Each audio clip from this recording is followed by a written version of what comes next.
ये तो आप जानते हैं कि जिस तरह दुनिया में बदलाव देखने को मिल रहा है, उसी को ध्यान में रखते हुए भारत का फोकस निर्भरता को खत्म करते हुए आत्मनिर्भरता की ओर बढ़ना है। और इसी को लेकर फ्रांस से एक बड़ी खबर निकल कर आ रही है।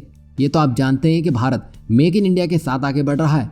सेक्टर कोई भी हो, भारत स्वदेशीकरण अपनाते हुए आगे बढ़ रहा है। और अब इसी कड़ी में भारत के विदेश मंत्री एस जयशंकर फ्रांस की यात्रा पर थे, जहां भारत 100 किलो न्यूटन थ्रस्ट का एक एयरक्राफ्ट इंजन बनाने के लक्ष्य के साथ आगे बढ़ रहा है, जिसको लेकर एस जयशंकर ने फ्रांस के डिफेंस मिनिस्टर फ्लोरेंस पार्ले से मुलाकात की, जिसके चलते भारत फ्रांस की कंपनी सैफरन एयरक्राफ्ट इंजन्स के साथ जा सकता है। और ये अहम इसलिए भी है क्योंकि भारत के आने वाले प्रोजेक्ट, चाहे वो तेजस मार्क 2 हो या फिर एम का ही क्यों ना हो, ये सब कुछ डिपेंड करेगा उसके इंजन्स पर। और फ्रांस के साथ भारत की 100 kilo Newton thrust saffron aircraft engine की डील होती है तो ये भारत की आत्मनिर्भरता मुहिम को तगड़ा बूस्ट देगा। यहाँ हम बता दें कि दोनों देशों के बीच बढ़ते रक्षा सहयोग को देखते हुए एस जयशंकर आत्मनिर्भर भारत प्रोग्राम के हिस्से के रूप में भारत में 100 kilo Newton thrust saffron aircraft engine का उत्पादन करने के लिए टेक्नोलॉजी के ट्रांसफर के बारे में फ्रांस सरकार के साथ बातचीत कर रहे हैं। यहाँ हम बता दें कि दोनों देशों के बीच इंजन डेवलपमेंट एग्रीमेंट काफी समय से चल रहा है। और भारतीय रक्षा मंत्री राजनाथ सिंह ने पिछले साल दिसंबर में कहा था कि फ्रांस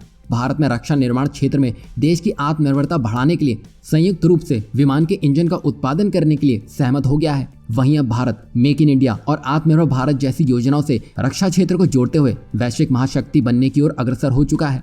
वहीं हम आपको बता दें कि इससे पहले भारत के रक्षा मंत्री ने कहा था कि भारत अब हथियार आयात नहीं करेगा बल्कि खुद भारत में ही तैयार करेगा। गौरतलब है कि भारत भले ही स्वदेशी फाइटर जेट LCA तेजस बना रहा है, लेकिन अभी भी स्वदेशी एयरक्राफ्ट इंजन नहीं बना पाया है। और यहाँ देखा जाए तो विकल्प हमेशा महत्वपूर्ण होता है, क्योंकि आप नहीं जानते अमेरिका कब इंजनों की आपूर्ति बंद कर दे। तभी विदेश मंत्री एस जयशंकर का फ्रांस का दौरा 100 kilo Newton thrust aircraft engine को लेकर काफी कुछ क्लियर कर देता है। वहीं फ्रांस के साथ ही साथ भारत यूके की कंपनी रॉल्स रॉय के साथ भी कांटेक्ट में है, क्योंकि रॉल्स रॉय पहले ही भारत में लड़ाकू विमान इंजनों को डेवलप और मैन्युफैक्चरिंग करने के लिए तैयार है। और यहाँ रॉल्स रॉय का मानना है कि हम एमका के लिए भारत में इंजन बनाने में सक्षम भागीदार बन सकते हैं, यानी कि भविष्य में हमें भारतीय जेट्स में देसी इंजन रफ्तार पकड़ता हुआ दिखाई देगा।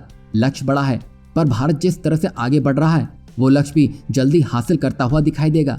वैसे मौजूदा हालात को देखते हुए हमें अपने हथियार विकसित करने होंगे और दूसरे देशों पर निर्भरता कम करनी होगी। और जिस तरह से अभी फैसले लिए जा रहे हैं उससे देश के रक्षा निर्माण क्षेत्र को काफी मजबूती मिलेगी। आज के उठाए जा रहे कदम निकट भविष्य में वैश्विक महाशक्ति के रूप में भारत की स्थिति को और मजबूत करेंगे।